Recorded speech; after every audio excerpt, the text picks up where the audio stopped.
आपने कहा कि किसी मजहबी किताब में डायनासोर का जिक्र नहीं है। अफसोस कि आज तक किसी मैथमेटिक्स की किताब में मुझे डायनासोर का जिक्र नहीं मिला। तो इसका मतलब मैथमेटिक्स की किताब बेकार है? नहीं, उसका वो टॉपिक नहीं है। रेवलेशन का और मजहबी किताबों का टॉपिक ये नहीं है कि आपको आके बताए साइकिल कैसे बनाते हैं, या आकर ये बताएं कि जो है डायनासोर कब था। वो तो मोरालिटी सिखाने आया है, गॉड के बारे में बताने आया, नॉन फिजिकल रियलिटी की हकीकत को सिखाने के लिए आया। रिलीजियन साइंस को रोकता है? नहीं रोकता। अगर रोकता है तो गलत करता है। रिलीजियन साइंटिज्म को रोकता है, जिसमें हमारे जावेद साहब मुब्तला हैं। साइंस और साइंटिज्म में फर्क है। साइंटिज्म यह है कि आप समझें कि साइंस और साइंटिफिक मेथोडोलॉजी ये नॉलेज को हासिल करने का वाहिद सोर्स ऑफ नॉलेज है। यह है साइंटिज्म। हम इसे रिजेक्ट करते हैं।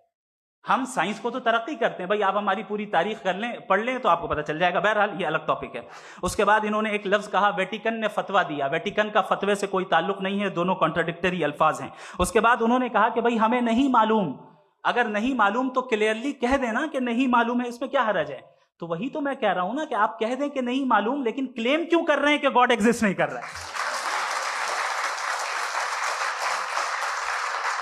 आप कह दें नहीं मालूम है, हो सकता है हो सकता ना हो, लेकिन आप क्लेम कर रहे हैं। The moment you say God does not exist, this is a claim, and now the burden of proof is upon you too, जैसे हमारे ऊपर है।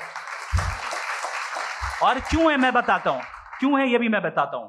फिलोसॉफिकली जो क्लेम होता है ना, सिर्फ ये नहीं होता कि इंसान कहे पॉजिटिव क्लेम करे और नेगेटिव क्लेम करे तो बर्डन ऑफ प्रूफ नहीं है।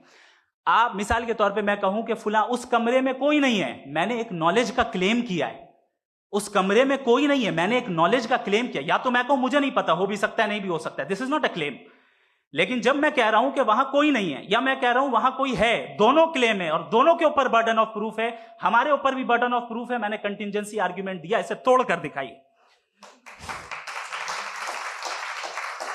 आखिरी चीज, इन्होंने कहा कि खुदा दुनिया बनाने से पहले 150 साल पहले या करोड़ों साल पहले क्या कर रहा था। अरे हजरत, चलें बहरहाल मैं जवाब दे देता हूं। आप हमारे रिस्पेक्टेड पर्सनैलिटी हैं, अगर आप नहीं होते तो मैं इसे एंटरटेन ही नहीं करता।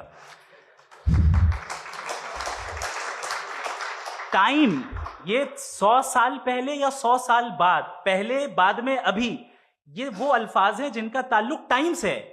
टाइम शुरू ही हुआ है यूनिवर्स की बिगिनिंग के बाद, तो उसके पहले खुदा क्या कर रहा था? सवाल इलॉजिकल है, ये फेलेसी है। यानी आप ये कह रहे हैं कि यूनिवर्स के बनने से पहले खुदा क्या कर रहा था? टाइम के बनने से पहले, पहले का ताल्लुक टाइम से, टाइम उस वक्त था ही नहीं, तो ये सवाल ही इनवैलिड है। खुदा